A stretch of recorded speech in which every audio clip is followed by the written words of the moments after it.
Bom, pessoal, não entendo nada de motor elétrico. Meu motor parou de funcionar. Desmontei aqui só de curioso para ver se eu conseguia resolver. Primeira dúvida minha era se estava chegando corrente na chave seletora.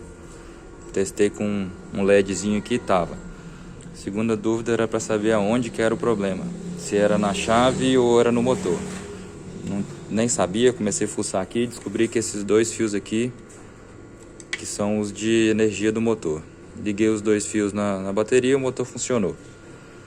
Então, achei que o problema podia ser na chave seletora. Desmontei. Essas pecinhas aqui todas de dentro da chave seletora estavam imundas, pretas. Achei que poderia ser isso, que não estaria passando contato. Então limpei aqui com um pedacinho de bombril mesmo. Limpei todas aqui e vou montar de novo para ver se funciona. Tô fazendo esse vídeo porque eu procurei um monte, não achei nada. E eu não sabia nem qual desses fios aqui que era o que ia pro motor. Aí fui testando aqui, acho que eu não estraguei nada.